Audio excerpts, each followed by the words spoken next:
अब एसआईआर होगा तो फिर वो कमेटी अपने आप भंग हो जाएगी। 100 किलोमीटर पैदल चल इस धूप में, और आप यहाँ पर मुख्यमंत्री मिले, मुलाकात नहीं किया उससे, क्या समझते हैं बताइए।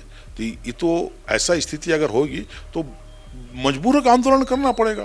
कि सत्ता के लोग मेरा बात उसका कम सुनते थे, जो गठबंधन के दल के लोग उसकी बात ज्यादा सुनी जाती। इसलिए ये जो गठबंधन है इसमें तो हमको लगता है कि कहीं ना कहीं उल्टी गंगा बह रही है, कि हम लोग को इग्नोर किया जाए जबकि हमको ज्यादा तवज्जो मिलना चाहिए। तो नीतीश जब वहां छोड़ के आ रहा था, सेंट्रल गवर्नमेंट छोड़ के आ रहा था, तो हमने कहा था कि भी इसको मत दीजिए समर्थन।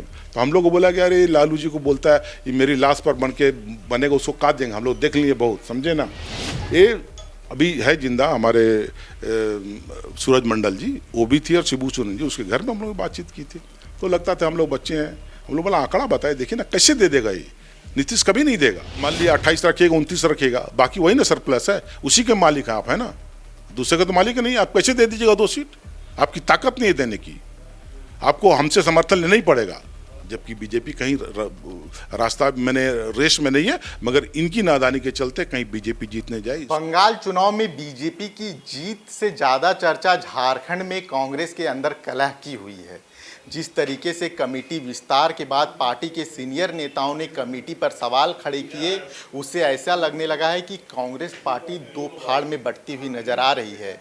कुछ प्रदेश अध्यक्ष के साथ नजर आ रहे हैं तो कुछ विधायक जो है सो मंत्री के साथ खड़े नजर आ रहे हैं। दादा, जिस तरीके से बंगाल में तो परिणाम जो है आपकी अपेक्षा के अनुसार नहीं आया, उसके बाद जो कांग्रेस में, झारखंड कांग्रेस में जो कलह शुरू हुआ है, क्या वो पार्टी के हित के लिए अच्छा है? जिस तरीके से सार्वजनिक तौर पे बयानबाजी की जा रही है, उससे तो गलत संकेत जा रहा है। देखिए, जो पार्टी में जो अलग अलग बातें चल रही है, ये जो इशू जो आप कह रहे हैं, ये संगठन जो विस्तार हुआ, जो पीसीसी कमेटी बनी, उसके बाद ही कुछ चर्चाएं चली, ठीक है।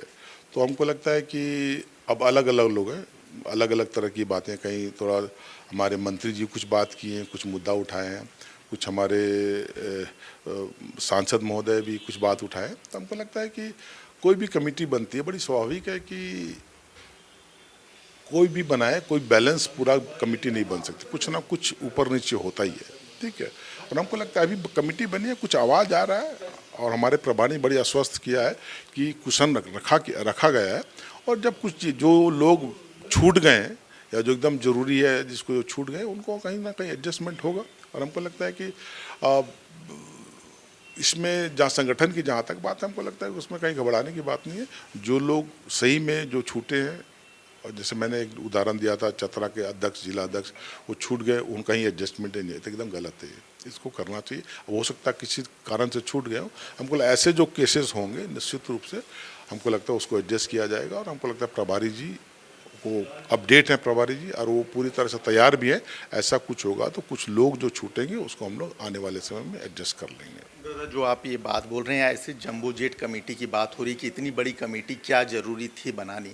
क्या जो जितने भी सदस्य हैं वो जो पार्टी का गरिमा है, उस गरिमा का पालन कर पाएंगे? क्या जो उपायुक्त हैं उनके समक्ष अपनी बातों को रख पाएंगे? इसमें कई तरह के तर्क आए कि शायद पूर्व विधायक, पूर्व सांसद हो तो डेकोरम समझते हैं, लेकिन कई नई लोगों को बड़ी जिम्मेदारियाँ दे दी गई है। इस चीज़ पर भी सवाल है। पेड, एक तरीके से इसे पेड कमेटी भी कहा गया है, तो क्या लगता है इसे और बढ़ाना क्या ये पार्टी के कोरम के लिए बढ़िया?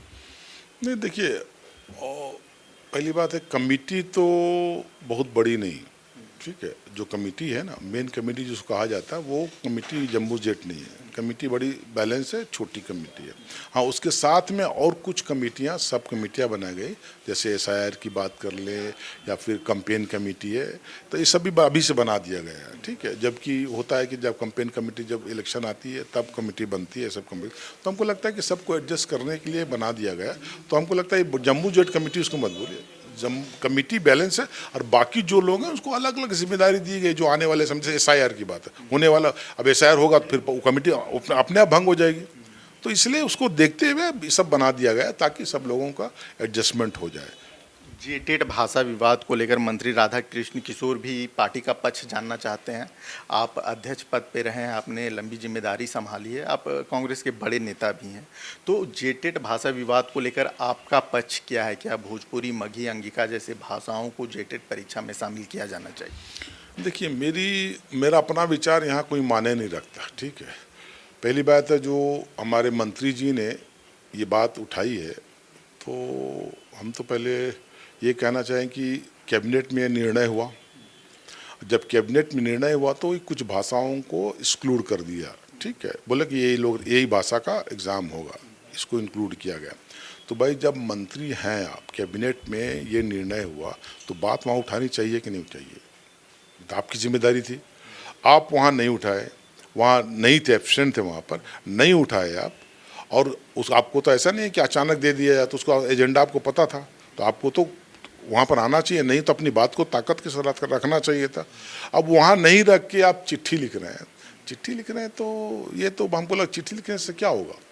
अब वो जो मेरी जानकारी है, वो एक जो सब कमेटी बनाई है उसमें भी वो मेंबर हैं, ठीक है। तो फिर आप कहाँ से आवाज़ उठा रहे हैं? आप कमेटी बनाया, सब कमेटी सरकार ने बनाया है, जब बना दिया फिर इसमें हल्ला करने कहाँ दिक्कत है? आप दीजिए, आप ही कमेटी में है, जो रिपोर्ट दीजिएगा भेजिए, कहाँ दिक्कत है इसमें? मगर अब इसको कहीं ना कहीं आप प्रेस में दे के, चिट्ठी दे के देना हमको लगता है कि नादानी है। इसलिए कि अब पहले कैबिनेट में आप नहीं गए, उसके बाद आप कमेटी में हैं, फिर आवाज़ कहाँ उठा रहे हैं? आप तो हम लोग आवाज़ उठाना चाहिए, भाई इसको डालो या नहीं डालो, ठीक है। तो हमको लगता है कि ऐसा करना हमको नहीं लगता उचित है कि नहीं है। इसलिए कि आप अपनी हैं कमेटी में, फिर बात कहाँ हम लोग आपको बोल सकते हैं? आप तो कमेटी में, आप रिपोर्ट दीजिए, कहाँ दिक्कत है इसमें? क्या कांग्रेस पार्टी के नेताओं की बात हेमंत सरकार में सुनी जा रही है? कई विधायक हैं, कई मंत्री हैं जो सार्वजनिक तौर पे भी ये बयान दे चुके हैं कि अधिकारी उनकी नहीं सुनते, तो फिर किस तरीके से काम करना पॉसिबल है? हेमंत सरकार में क्या अधिकारी कांग्रेस के नेताओं को सुन रहे हैं? और लगता तो नहीं है, क्योंकि नहीं सुन रहे इसलिए सार्वजनिक बयानबाजी हो रही है। नहीं, हम इस बात से सहमत हैं, और हमको लगता है कि ये आज की बात नहीं है। लगातार पिछले 6 महीना, साल भर से ये आवाज़ उठ रही है कि कार्यकर्ता, जहाँ भी बातें होती है, कार्यकर्ता ये बोलते हैं कि हम लोग को ये महसूस ही नहीं होता कि मेरी सरकार है। तो अब उसको महसूस कराने के लिए बड़ी ज़रूरी है कि पदाधिकारियों पर, जो पदाधिकारी काम करने वाले हैं, जो फील्ड में रहते हैं, वो हम लोग के कार्यकर्ताओं को तवज्जो दें। और इसलिए आपको याद होगा कि पिछले दिनों हमारे प्रभारी ने भी ये बात कही थी कि कहीं ना कहीं जो पदाधिकारी है कॉरपोरेट के प्रेशर में काम कर रहे हैं, उन्होंने कहा था। तो हमको लगता है कि ये बड़ी, जब प्रभारी ने कह दिया तो फिर बात तो और आगे कोई कह नहीं सकता। मगर इतना ज़रूर है कि सरकार में जो हम लोग को उम्मीद है, जिस तरह सरकार चलना चाहिए वैसा काम नहीं हो रहा। और इसलिए मैंने कहा था कि काम नहीं चलेगा तो हम लोग को आंदोलन करना पड़ेगा। जैसे पद यात्रा एक हमने किया था यहाँ से, ठीक है। अब एक छोटा सा बताइए, छोटा सा एक वहाँ पर नो एंट्री का मामला है। अब सोचिए, वो आदिवासी हमारे होक भाई लोग वहाँ से पैदल चले हैं, आपको 100-125 किलोमीटर पैदल चले इस धूप में, और आप यहाँ पर मुख्यमंत्री मिले, मुलाकात नहीं किया उससे? क्या समझते हैं बताइए? तो ये तो ऐसा स्थिति अगर होगी तो मजबूर होकर आंदोलन करना पड़ेगा। अब जाएंगे, देखिए जो लोग हैं, जो आप नहीं मिले हैं, अब देखिए, जाइए, बताएगा आपको क्या होगा नहीं होगा।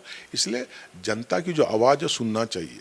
सिर्फ पदाधिकारी, आप मुख हैं, आपके पास आया है मिलने के लिए, आपको समय भी नहीं है तो क्या करिएगा? हमको लगता है कि ये बता रहा, मैंने एक उदाहरण दिया। इसलिए जब इस तरह की बातें होंगी तो निश्चित रूप से लोगों को तकलीफ होगी, और कार्यकर्ता को भी नहीं पूछा जा रहा है। जो आपने कहा कि अब पिछले दिनों जिला डिस्ट्रिक्ट प्रेसिडेंट की मीटिंग हुई थी, वहाँ भी ये बातें उठी थी कि कहीं हम लोग को तवज्जो नहीं मिल रहा। तो ये तो जग जाहिर है कि ऐसा स्थिति है। अब इसको कैसे ओवरकम करना है, इस पर हम लोग को बात करना चाहिए। हमको लगता है नेक्स्ट बार जो पॉलिटिकल अफेयर्स कमेटी की बैठक होगी, हमको लगता है निश्चित रूप से इस विषय पर चर्चा होगी कि आने वाले समय में क्या स्ट्रेटजी अपनाएं कि हमारे कार्यकर्ताओं को इस राज्य में, इस सरकार में तवज्जो मिले। दादा, अंतिम सवाल है मेरा। जिस तरीके से राधा कृष्ण किशोर चिट्ठी लिख रहे हैं, अंबा प्रसाद प्रेस कॉन्फ्रेंस करके झारखंड कांग्रेस को कॉम्प्रोमाइज पार्टी कह चुकी हैं, और अभी राज्यसभा चुनाव होने वाले हैं, 2 सीटें खाली होने वाली है झारखंड की, तो क्या लगता है इस बार कांग्रेस को उनका हक झारखंड में मिलेगा? नहीं, देखिए, हम भी कुछ हद तक सहमत है, इसलिए कि हम लोग थोड़ा ज़्यादा ही कंप्रोमाइज़ कर रहे हैं, ठीक है। इतना नहीं करना चाहिए।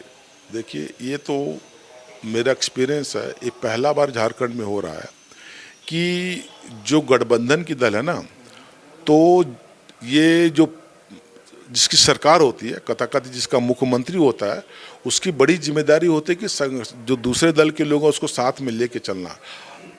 कंप्लेन ये होता था कि सत्ता के लोग मेरा बात उसका कम सुनते थे, जो गठबंधन के दल के लोग उसकी बात ज़्यादा सुनी जाती, इसलिए कि उन्हीं की बैसाखी पर सरकार चल रही है। यहाँ उल्टा हो रहा। ठीक, हमने अपने जीवन में नहीं देखा। मेरा एक्सपीरियंस बताता है कि ऐसा कभी नहीं हुआ कि गठबंधन के लोगों को बाहर किया जा रहा है। अरे मेरे बदौल तो आपकी सरकार है। अब इसमें बहुत कुछ बातें हैं, कुछ दिल्ली वाले लोग भी हैं, दिल्ली भी समझता है कि हम लोग थोड़ा बड़े मैंने सीनियर हैं, मैंने इनसे बड़ी पार्टी है तो हमको सबको लेके चलना पड़ेगा। मगर ये जो गठबंधन है इसमें तो हमको लगता है कि कहीं ना कहीं उल्टी गंगा बह रही है कि हम लोग को इग्नोर किया जाए, जबकि हमको ज़्यादा तवज्जो मिलना चाहिए, जेएमएम को तवज्जो नहीं मिलना चाहिए, इसलिए कि हम लोग आपको मदद कर रहे हैं। तो मगर यहाँ तो ठीक उल्टा है। हम लोग याद है बिहार में जब हम लोग लालू जी साहब व्यक्ति है, उसी से झारखंड लिए थे ना, ये जेएमएम तो नहीं लिया। जेएमएम तो वहाँ मंत्री बना था, याद करते हैं ना, जब झारखंड अलग राज्य बना था उस समय नीतीश जी मुख्यमंत्री बने और सुशील मोदी और स्टीफन मरांडी ये लोग उसको समर्थन दिए। हम लोगों ने कहा था कि भाई इसको समर्थन मत दीजिए, ये कभी ये लोग झारखंड नहीं देगा। इसलिए नहीं देगा कि आंकड़ा ऐसा था कि शिबू अगर झारखंड बनेगा तो जेएमएम और बीजेपी के लोग जो हैं इधर के लोग हैं इधर आ जाएंगे, नीतीश की सरकार गिर रही थी। तो नीतीश जब वहाँ छोड़ के आ रहा था, सेंट्रल गवर्नमेंट छोड़ के आ रहा था, तो हमने कहा था कि भी इसको मत दीजिए समर्थन। तो हम लोग को बोला कि अरे लालू जी को बोलता है ये मेरी लाश पर बनेगा उसको काट देंगे। हम लोग देख लिए बहुत, समझे ना। ये अभी है जिंदा हमारे सूरज मंडल जी, वो भी थी, और शिबू सोरेन जी, उसके घर में हम लोग बातचीत की थी। तो लगता था हम लोग बच्चे हैं, हम लोग बोला आंकड़ा बताए, देखिए ना कैसे दे देगा ये, नीतीश कभी नहीं देगा।